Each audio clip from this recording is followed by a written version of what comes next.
میں آپ کو کہتا ہوں کہ میں نے اپنی زندگی میں جس طرح کی کھلی دشمنی ہمارے ساتھ کی گئی ان 7 مہینوں کے اندر میں نے کبھی یہ نہیں دیکھا. گمنام نمبر سے ٹیلی فون آ رہے ہیں اور دھمکیاں دیے جا رہے ہیں کہ عمران خان کو علیحدہ چھوڑو. میرے خلاف سٹیٹمنٹس لینے کی کوشش کی, لوگوں کو کہا کہ عمران خان کے خلاف سٹیٹمنٹ دو. یہ جو سارا توشہ خانہ کیس ہے اس کے پیچھے کون تھا؟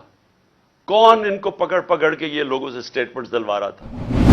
میں نے آپ کو بتایا کہ میں نے جنرل مشرف کے مارشل لاء کی میں سخت خلاف تھا اور انہوں نے میں نے جیل گیا ان کے دور میں نے کبھی اس طرح کی سختی, اس طرح کی ہیومن رائٹس کی وائلیشن اس دور میں نہیں دیکھی تھی جو میں نے اس جنرل باجوہ کے اس دور میں دیکھی.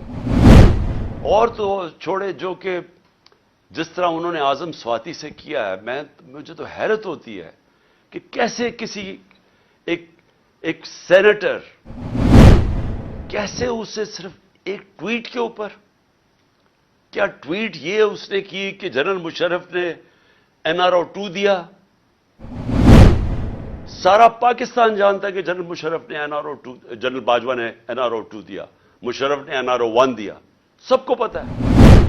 ہمیں کئی دفعہ انہوں نے کہا جب ہم گورنمنٹ میں تھے کہ جی چھوڑ دیں احتساب کو, چھوڑ دیں اقتصادیات کے اوپر کانسنٹریٹ کرو, اکانومی پہ کانسنٹریٹ کریں, احتساب کو بھول جائیں. ہمیں فیٹف کے اندر ان کی طرف سے آئی ریکویسٹ کہ جناب فیٹف میں ان کو NRO 2 دے دو, یہ اپوزیشن. میں ایکس پرائم منسٹر پاکستان کا, مجھے پتا ہے کس نے گولیاں, کس نے میرے اوپر قاتلانہ حملہ کیا, مجھے پتا ہے وہ کون ہے. میں اپنی FIR نہیں کٹوا سکا تو اور کون کٹوائے گا؟ تو یہ ہیومن رائٹس کا حال ہے آج. ہم بات کرتے ہیں کہ جی مقبوضہ کشمیر میں بہت بڑے برے حالات ہیں, تو یہاں کیا ہیں؟ یہاں کون سے ہیومن رائٹس رہ گئے ہمارے؟ اور میں یہ بھی سوال پوچھنا چاہتا ہوں کہ کیا جنرل مشرف کو جب ہم تنقید کرتے تھے, اور ہم کھل کے جنرل مشرف کی تنقید کرتے تھے, تو کیا ہم فوج کی تنقید کر رہے تھے؟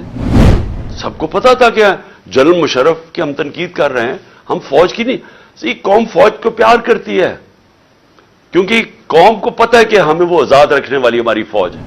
تو آج اگر میں جنرل باجوہ کی جو بھی تنقید کرتا ہے, جنرل باجوہ نے وہ پاکستان سے کیا جو دشمن نہ کر سکے. 7 مہینے کے اندر وہ اکانومی جو اپنی 70 کہ اب پاکستان جائے گا کدھر؟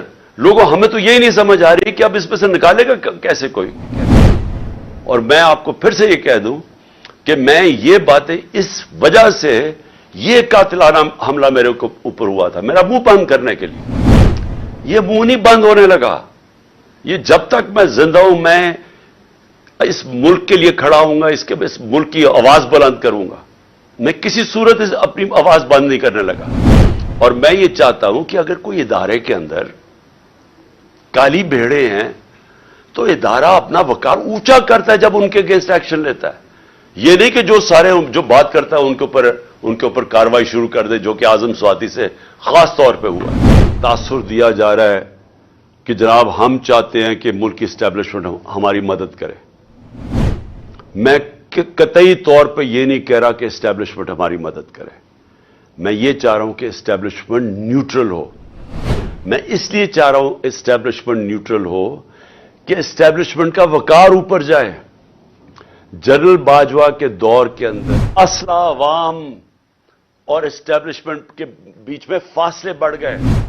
اس ملک کو ایک مضبوط فوج کے ادارے کی ضرورت ہے. مضبوط وہ تب ہوگا جب وہ نیوٹرل ہو, وہ مداخلت نہ کرے. جو جنرل باجوہ کے دور کے اندر جس طرح کے بے دردی سے انہوں نے ہماری پالیٹکس کے اندر جس طرح انہوں نے کیا,